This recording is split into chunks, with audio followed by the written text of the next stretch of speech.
في آب 2013 أصدر مصرف لبنان المركزي التعميم رقم 331 المتعلق بالشركات الناشئة أو StartUps، معلناً بذلك ضخ مبلغ 400 مليون دولار أمريكي في السوق المحلي لدعم وتشجيع الاستثمار في القطاع الرقمي اللبناني وتوفير بيئة حاضنة لهذا القطاع والحد من هجرة الشباب.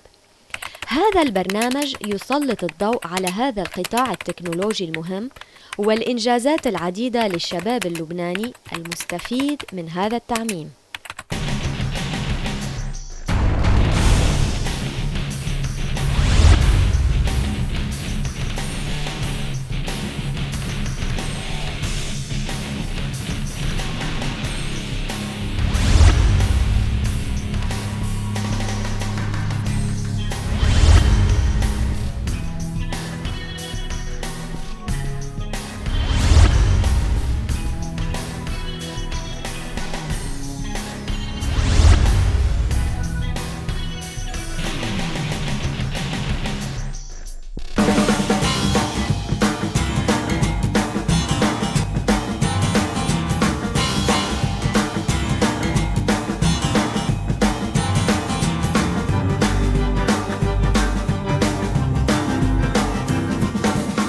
مرحبا.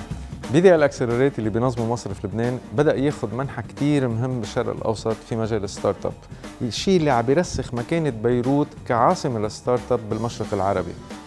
المؤتمر كان غني لدرجة إنه بدنا حلقتين تنغطيه، رح نبلش معكم هلا بالحلقة الأولى.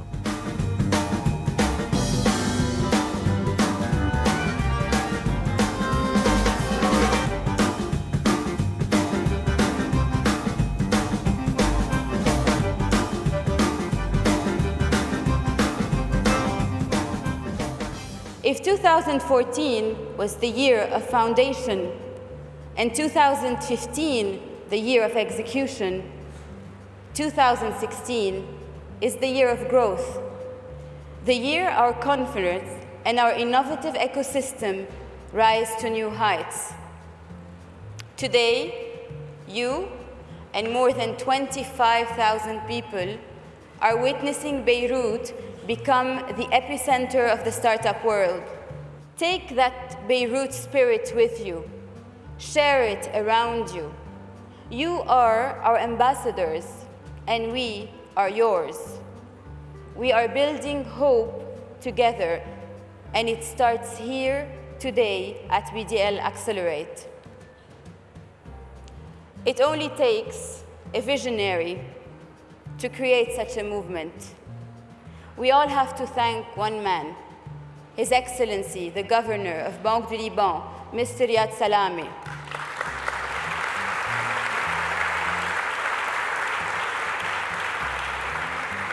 I'm so proud and honored to be working at his side every day, to experience his wisdom, his acute sense of the future, his understanding of innovation and creativity that allows us all to move forward.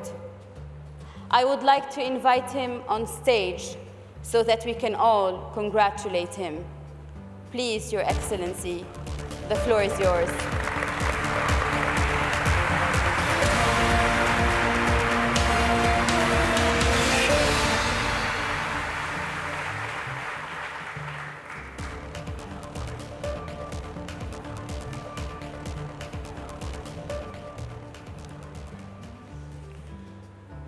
Excellencies, ladies and gentlemen, I would like to welcome you to BDL Accelerate. Our gathering for the third year confirms the interest that we all have in building up the sector of knowledge economy, a sector that will play a key role in the economy and the future of Lebanon. Welcome to our foreign guests. I hope that their participation will enrich the conference and that their visit will be enjoyable. We are pleased to see that in our region, other countries have followed our path and are putting in place funding schemes to develop the digital economy. This will widen the sector and deepen its market. The success we encountered when we created synergies between bankers and entrepreneurs with a view to develop the knowledge sector has contributed to the emergence of new accelerators and incubators, the latest being Smart ESA, as well as to the emergence of funds and many startup companies. We are encouraged by the results and we intend to pursue our efforts. For instance, we are looking forward to a further expansion of the UK-Lebanon Tech Hub that was initially created with our support. The purpose of the guarantees provided by Banque du Liban to banks is to create a sector that will offer employment opportunities to the Lebanese and will foster the efficiency and competitiveness of the Lebanese economy. The success of entrepreneurs in Lebanon is a success for all Lebanese. Using the funding provided under Circular 331 and taking advantage of PDL guarantee implies that your companies have to be Lebanese companies operating in Lebanon. The banks initiating the investments have to make sure that the funds invested by them are compliant with the circular. I believe that technology is like music. Both have no borders, but musical composers, like tech companies, have a nationality. So create and produce in Lebanon, then export in the best suitable way throughout the region and the world.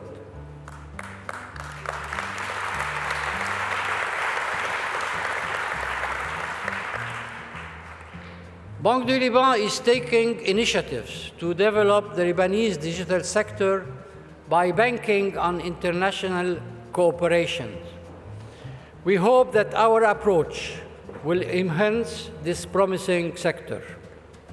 We have increased the margin of funds that banks could dedicate to the financing of the digital sector by authorizing them to invest with our guarantee up to 4% of their own funds in this sector compared to 3% previously.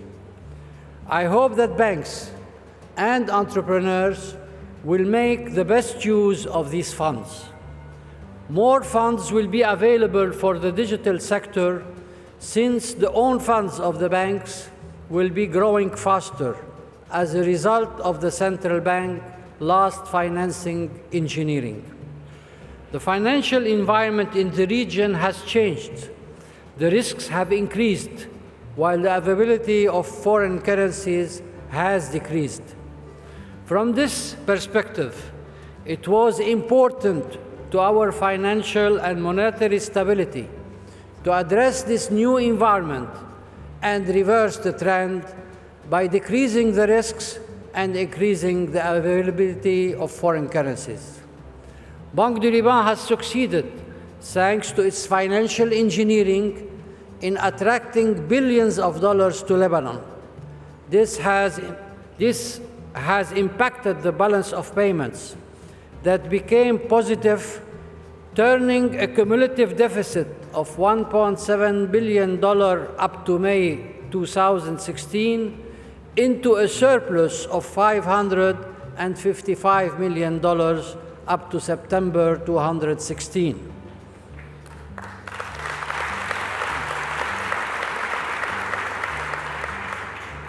Banks' deposits have grown at a faster pace. It has doubled in terms of rate of growth between before and after the financial engineering. And we are estimating that we are now growing at between 5% and 6% on an annual base. Banks have strengthened their balance sheet, which will enable them to keep expanding their credit portfolio, especially in Lebanese pound, to back the economic activity while complying with the new international capital and risk requirements. We are talking here about new loans in Lebanese pound and not about the conversion of existing loans in dollars into Lebanese pound. BDL foreign assets have reached a historical record level above 40 billion US dollar excluding gold. This confers stability to the Lebanese pound and to interest rates.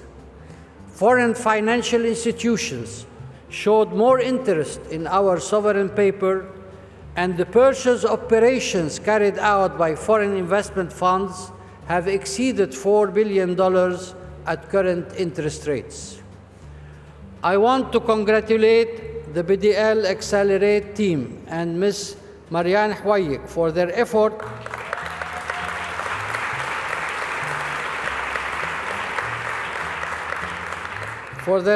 to make a success out of this event. The election of President Aoun should lead to a normal activity of the constitutional institutions, thus increasing confidence in the economy.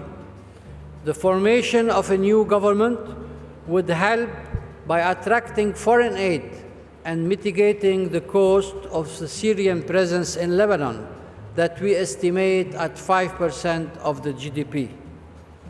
Lebanon is a resilient country. The Lebanese have gone through hardships.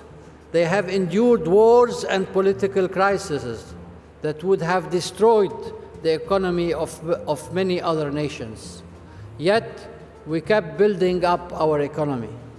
It is with that strength and with that determination that we will build together the sector of the knowledge economy.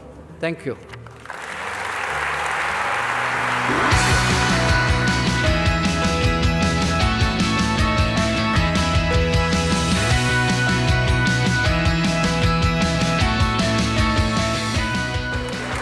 You have been waiting for this.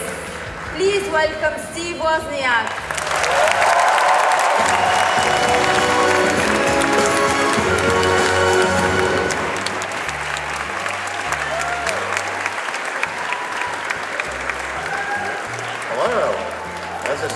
Wow, quite an honor to be so far from home, but even when I taught school to young children for a long time how to use the computers, an important element of my classes was being able to get on networks and reach out to people further away before the internet, and then after the internet it was the whole world.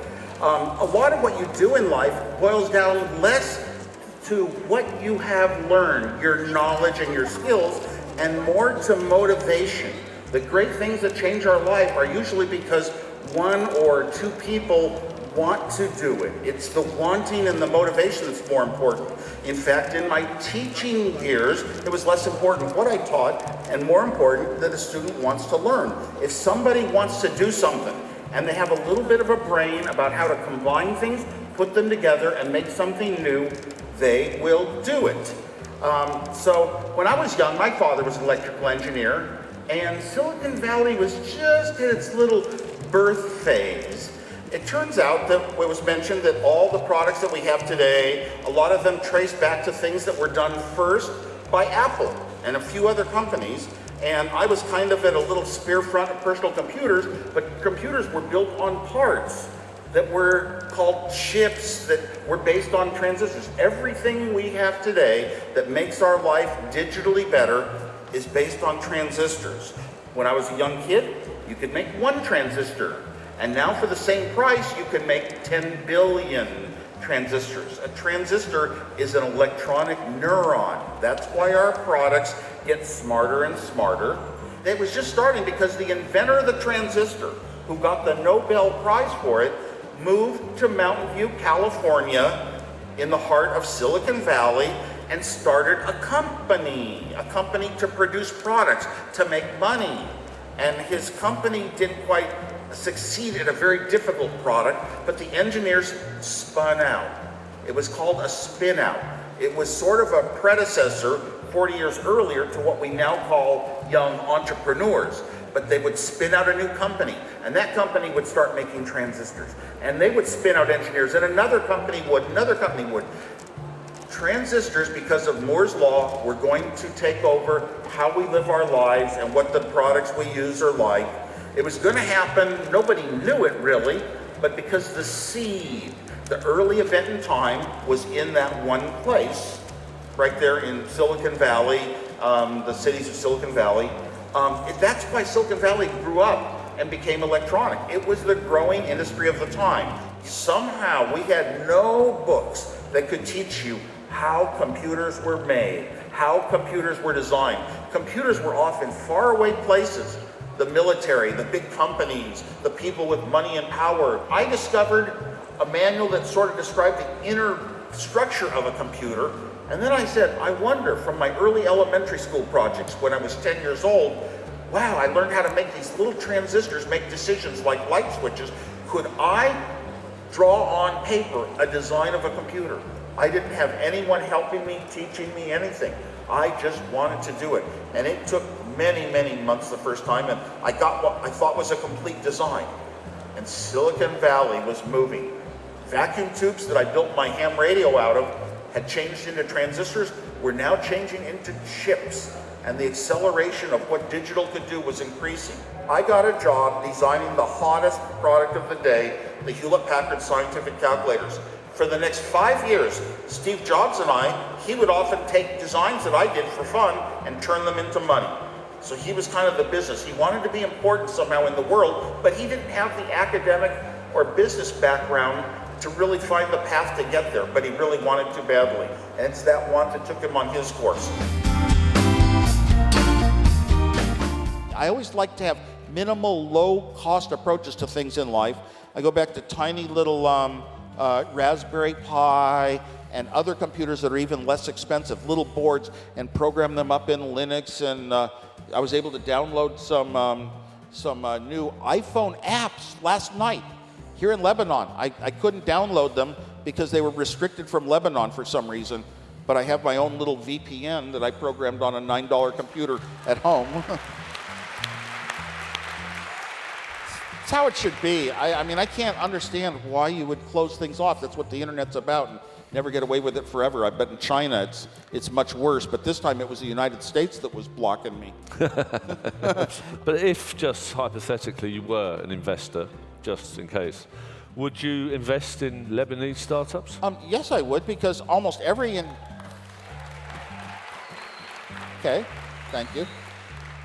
Almost every investor that I meet in Silicon Valley has nothing against investing in very faraway places, be it Lebanon, China, whatever, some oddball places in the world, if there are good ideas and good products and good technologists to put it together. Right. I don't see any inhibition against that, except having to travel to be on boards.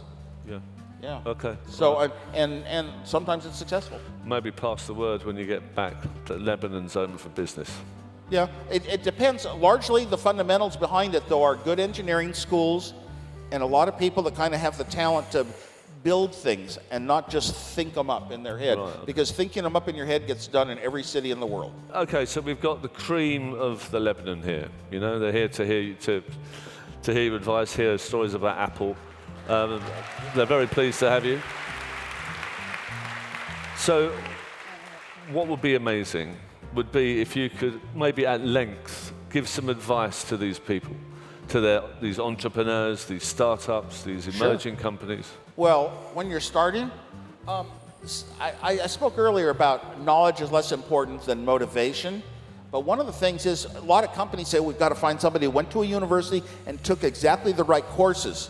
If you can find a little builder who has never even gone to college but has built little electronic devices, computer devices, their whole life, put them together, written software over and over and gotten to complete projects with no reason behind it, but they've gotten really good at combining pieces and figuring out a way to build anything, that's the engineer you want. You need an engineering talent, and it doesn't have to be a real engineer. The guy who designed the hardware of the Macintosh had learned how to design with as few parts as Steve Wozniak. Amazing. He looked at everything I'd done, and he never went to college a day in his life. But he wanted to, and he learned how to do it by studying it. So get a good engineer. You need a good businessman that really wants to plan things and keep them stable and organize things and hire people, be in charge of hiring and watching things over. That's very important. And marketing is maybe the most important of all. Understand your market to the sense that people really will buy this. A lot of people start companies and they have a product that is useful, but it just isn't useful enough compared to what we have already and alternatives, and it doesn't sell. So get those three talents. They could be all in one person. They could be in two people. They could be in three people. But that's for the very early start on things. So you've given some advice to these wonderful people. Do you have any advice for Apple at its present I don't point? like to advise Apple. When Steve Jobs really made it, okay, he left Apple, and our valuation of the company was the same as the Apple II days. And Steve Jobs came back to Apple, and our valuation was the same. And he hugged a new computer and introduced the iMac, and our valuation was the same. And he introduced a new operating system after a couple of years, and our valuation was the same. When did we ever go up as a company, start to rise? The iPod. The iPod was such a great music device. And thank you. It really was. I had music devices in those days that cost a huge amount of money, and my songs could be on little camera cards, electronic cards. The trouble is, it cost $1,000 for enough songs to go on a 5-hour flight. So, and I had devices called mini disc from Sony, real cheap for the media, but you had to record your own, and here came the iPod. You plug it into the computer, and all your music is on it.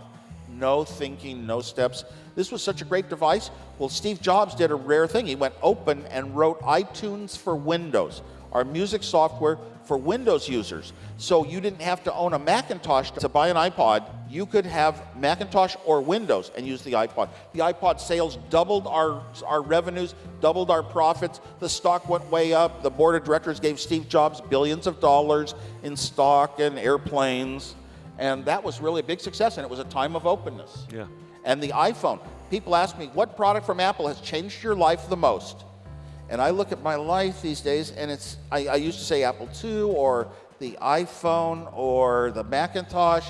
And what I say now, oh my gosh, what has changed my life the most is the App Store, the third-party App Store. We opened a lot of the world out to hundreds of thousands and millions of people out there that are smart enough to create apps that do useful things. And at the end of it, what if we never had our Ubers and such, Yeah, no, absolutely. So that was a brave move on Apple's part to open up that. Yeah.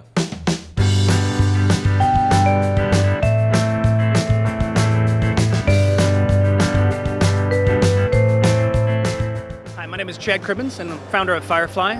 Firefly allows you to plan for a trip, get guided content when in a destination, capture those moments in what we think is a beautiful map-based journal, and then after your trip, be able to relive those with tangible physical objects like posters and photo books. How do you see the Lebanese market and potentially the Arab market? It's been interesting. We actually had an article that was translated in Arabic recently, and we had a bit of an explosion in the Middle East. And so we're actively getting feedback now from folks who are requesting us to do, additional coverage on particular cities. We've had a few people ask us to add some information in Iran and a few other places, which was a bit of a surprise. But so far, we're enjoying people taking to it. So yeah.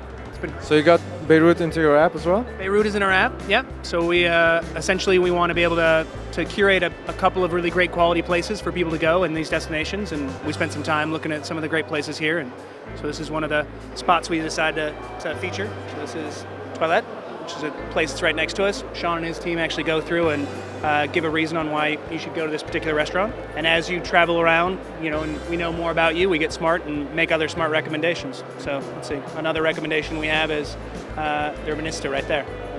And we tell you why it's a great place to go.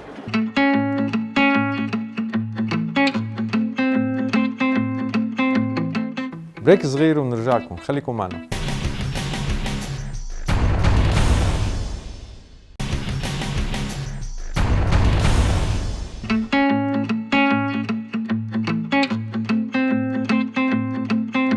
مع الوزير مرحبا.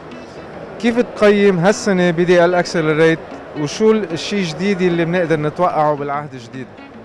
It's a fantastic success. يعني 25,000 شخص مسجل، 4,000 شاهين من خارج لبنان. حط هيدا ال BDL Accelerate لبنان بوسط اقتصاد الرقمي والافتراضي. هذا فخر لنا كلنا أكيد، وأكيد وجود ستيف ووزنياك وتوني فاضل اللي اخترع الايبود بيناتنا. يعني ما بظن بكره هلا بتشوف الشباب يعني الفرح تبعهم ومش مصدقين نحن انه مثل واحد قاعد بلبنان بس كانه قاعد هلا بسيليكون فالي. اكيد شغله ناجحه جدا. شو بنتوقع الاي سي تي سيكتور والبوست اللي فينا ناخدها بالعهد الجديد؟ الحكومه الجديده مفترض انه يكون البرنامج العمل تبعها البنى التحتيه والخدمات الدوله يعني وترميم المؤسسات، وهذا الشيء مطلوب وانا بعرف خطاب القسم شدد على هذا الشيء. فاكيد الفايبر تو ذا هوم وال4 جي واسعار الانترنت رح يكونوا بالاولويات. هلا بس هذا مش كافي. ليش؟ لانه التيلي كوميونيكيشن منا بقى وزاره بحد ذاتها، صار في شيء اسمه اي سي تي انفورميشن كوميونيكيشن تكنولوجي، يعني قطاع التكنولوجي كله سوا لازم يكون تحت وصايه هيدي الوزاره، من ستارت اب للانفايرمنت للاديوكيشن للفرص العمل، يعني تكنولوجي R&D ريسيرش اند ديفلوبمنت. يعني منا بقى بايبس دم بايبس، يعني هو تأمن الشريط اللي بيجيب لك التليفون او الشريط اللي بيجيب لك انترنت. بدك تفكر بالانفايرمنت كله سوا تا لبنان يصير تكنولوجي هاب، وهذا شيء ممكن وبلش يصير يعني. بس اكيد اذا في وزاره هي عم تشرف هذا الشيء بيكون بعد احسن واقوى. يعني اللي بفهمه منك انه نظرتك حاليا انه نطلع فاينلي من كلمه اتصالات الى كلمه ديجيتال اخيرا. 100% من كلمه اتصالات للاي سي تي انفورميشن وكوميونيكيشن تكنولوجي نوليدج ايكونومي ديجيتال ايكونومي. كله هذا المفهوم لازم يكون ضمن الوزاره، مش بس البايبينج.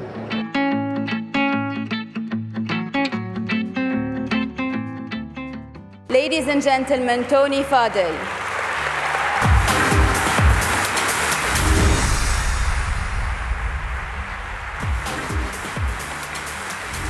Thank you. Good morning. Good morning. Bonjour. Bonjour. It is wonderful to be here. Thank you very much. Thank you. I first want to say thank you to the governor. Thank you so much for this incredible event. Thank you for having me. Thank you to the team that put it all together. Marianne and the team have been wonderful, and it's been extraordinary to work with you. And so I'm really proud, again, to be here. And of course, at such a special event with the #1 central banker in the world, Governor Salome.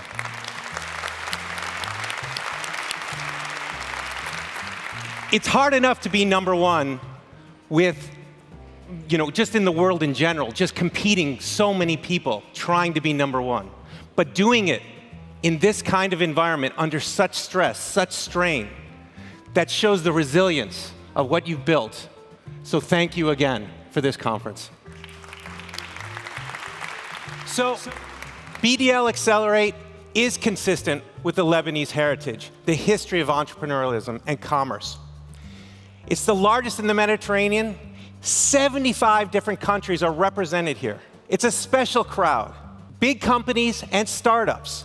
In Silicon Valley, this is what we call diversity. This audience tells us a lot more about what unites us than divides us.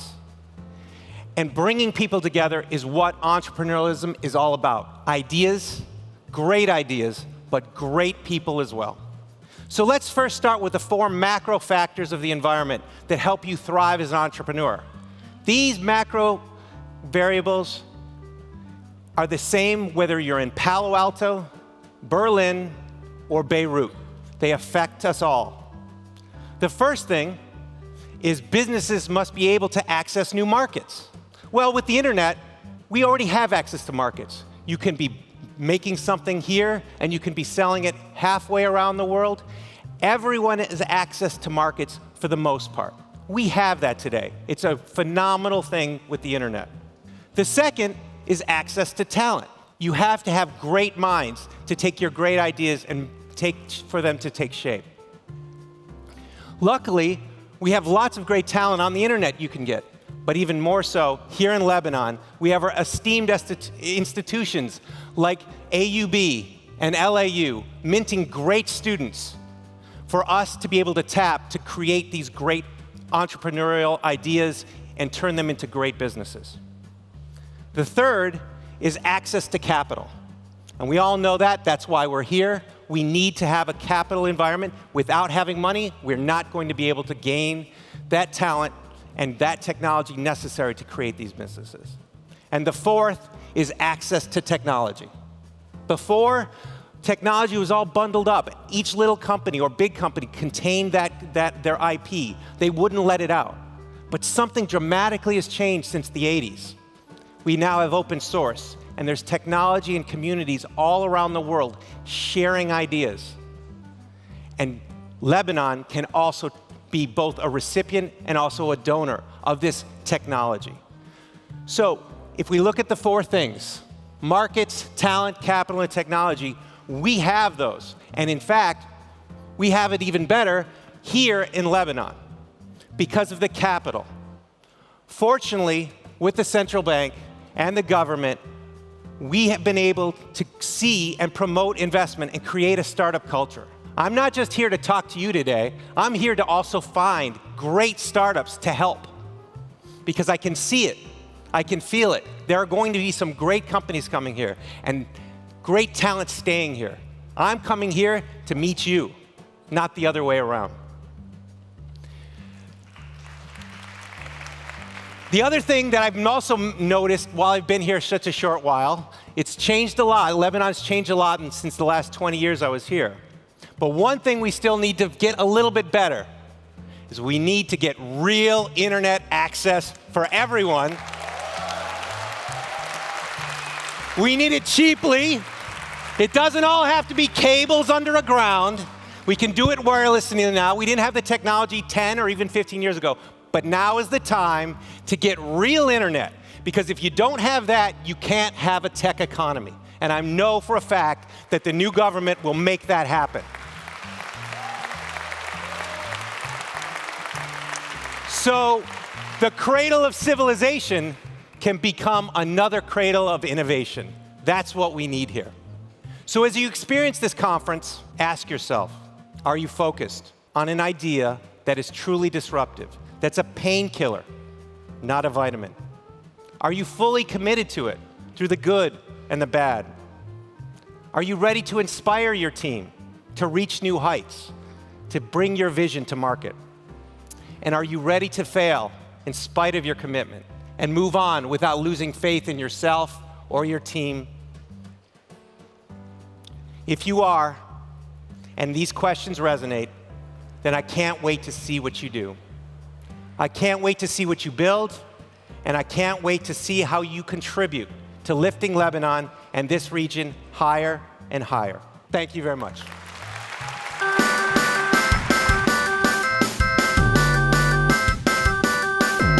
زياد سنكري من كارديو دايجنوستكس اللي نحن كنا غطيناها بحلقة سابقة. اليوم انت ان بيرسون معنا وكنا غطينا وقت المشهد ببريزيدنت اوباما كان عم بيشيد فيك وعم بيحكي القصة.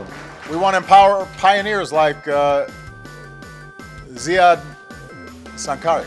Where's Ziad? There he is, right next to it. اليوم وين صارت كارديو دايجنوستكس ووين صرنا بالنيو برودكت ديفلوبمنت اللي كنتوا عم تعملوه عم تشتغلوا عليها وقتها؟ نحن بكارديو دايجنوستكس مثل باقي الشركة الناشئة بلبنان وبكافة أنحاء العالم عندنا تطورات اللي بتتغير من يوم ليوم، من أسبوع لأسبوع، من شهر لشهر. مؤخراً بلشنا بارتنرشيب جديدة بأوروبا وبأمريكا مع شركات ضخمة عملاقة بمجال مراقبة القلب. بلشنا كمان نطور تقنيات جديدة لمساعدة ناس عندها أنواع معينة من أمراض القلب لنساعدهم يقدروا يعملوا دايجنوسز وتريتمنت، معالجة بالوقت المناسب. في كنت مطلع شوي على شيء له علاقة بالبلاد بريشر وشيء له علاقة بالدايت والنوتريشن. بلشتوا فيها ولا بعد؟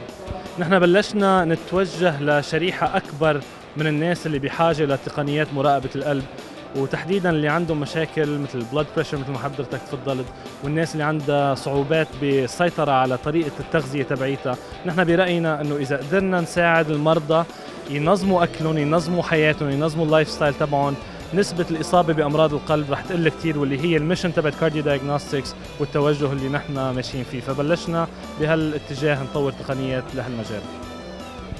بدي أحكي هلأ مع زياد الانتربرنور إذا بدك، يلي بلش من بدايات متواضعة ووصل لأعلى مراكز بأمريكا حتى للبيت الأبيض. بدي أسألك سؤالين. أول شيء BDL Accelerate كيف بتشوفه اليوم مقارنة بالماضي؟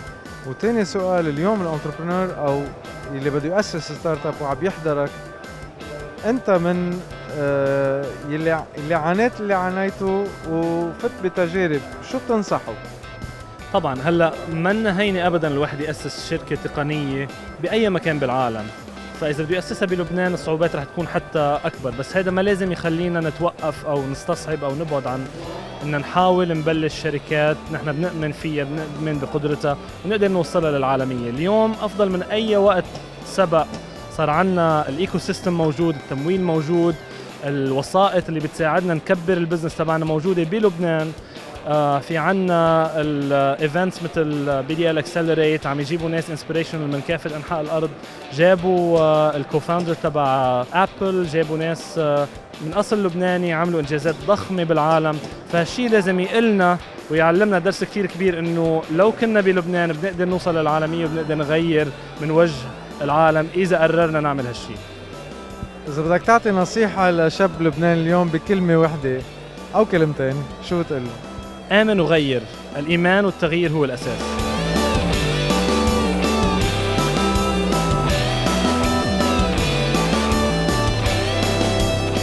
Namaste from India. So basically we are trying to help people to save money on healthcare and then track their personal health. So how it does, a pocket pill app which basically track the medications for the people and then it helps them to connect with their doctor. So today when people have problems they stop medicines which lands up into emergency or anything like that. So what we want to really help them people is track the medications, and if they forget it can remind their loved ones. And also whatever they do all the compliance report can be shared with the doctor so that patient gets a timely care whenever he needs it. Is it a personal app or is it related with the doctor of the patient? So it's a personal app for the patients where they can track the medication, and if the doctor of that person is also on the platform, it just gives them the more opportunity to connect with them. Otherwise, the patient can actually use the entire app without even having his doctor on the platform. Is there any kind of alert? Yes, it gives them the reminders of any kind of medication they are taking. So, like for example, if you are taking morning, evening, so it just reminds you when to take it. How do you find the opportunity for your app in the Arab world, especially Lebanon? Well, we got great traction for our app. Like we got the users across the Middle East as well, along with the Indian market. So that's why we're kind of very interested in looking at the Middle East market on this one. So since Lebanon is our first visit here, we should be looking at something here.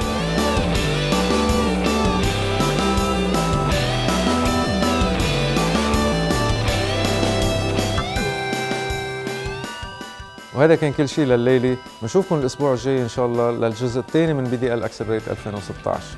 إلى اللقاء.